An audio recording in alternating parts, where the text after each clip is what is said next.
Here's the truth number one. Let's get this out of the way.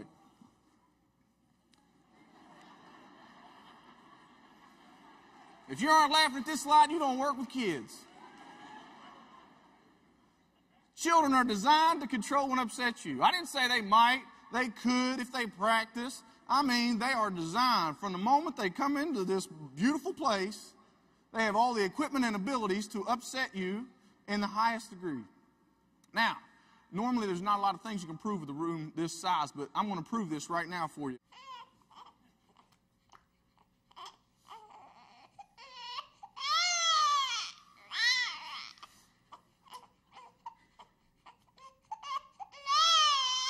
All right, that's enough of that.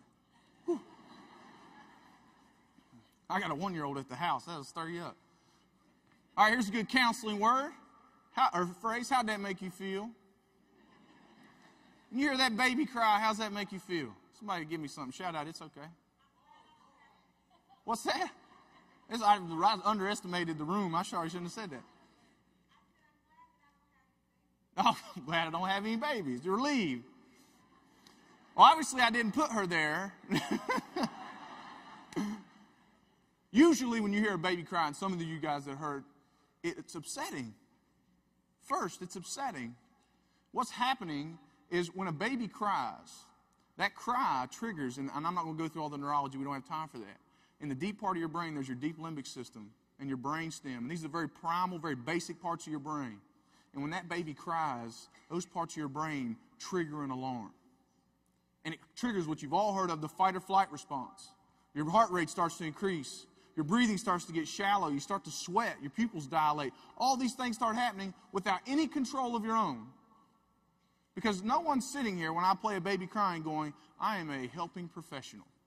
And I'm going to have a physiological response to this child's crying. If I play that long enough, you will notice that you will start to get upset. You'll start to get irritated. Because children are designed to control and upset you.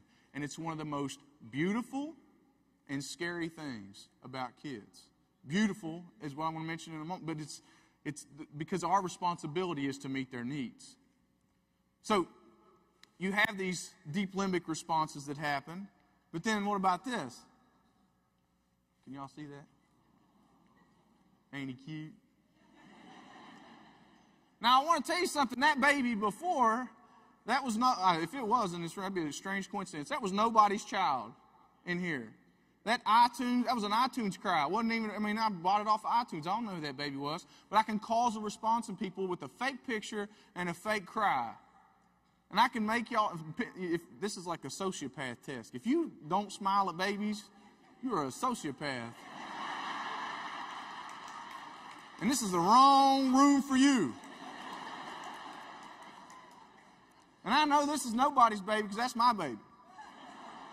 That's baby Cody. I just talked to him on the phone, or at least he just shouted at me before I got up here.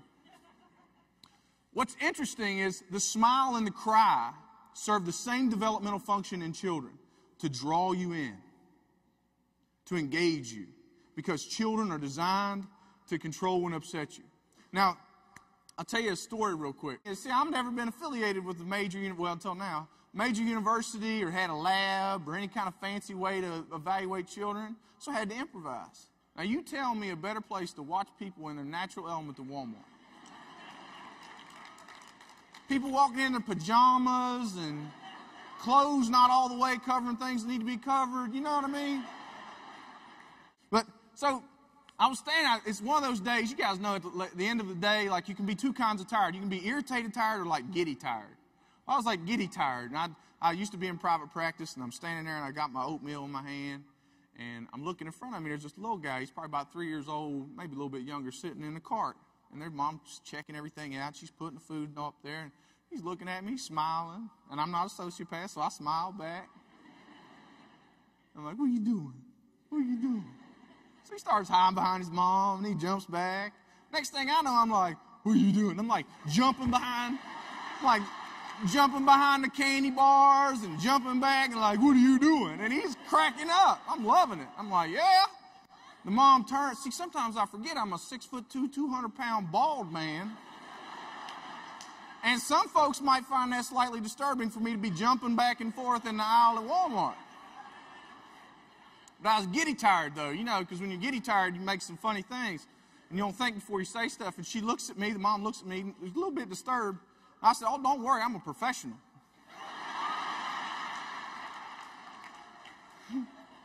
I said, I charge some people's insurance for that kind of thing right there. But what's so amazing about that is that kid he doesn't walk very well, talk very well, maybe doesn't go to the bathroom all the time, but he can control me. All my degrees and all that he can control me. Because children have to be able to engage us because they can't make it without us. It's impossible.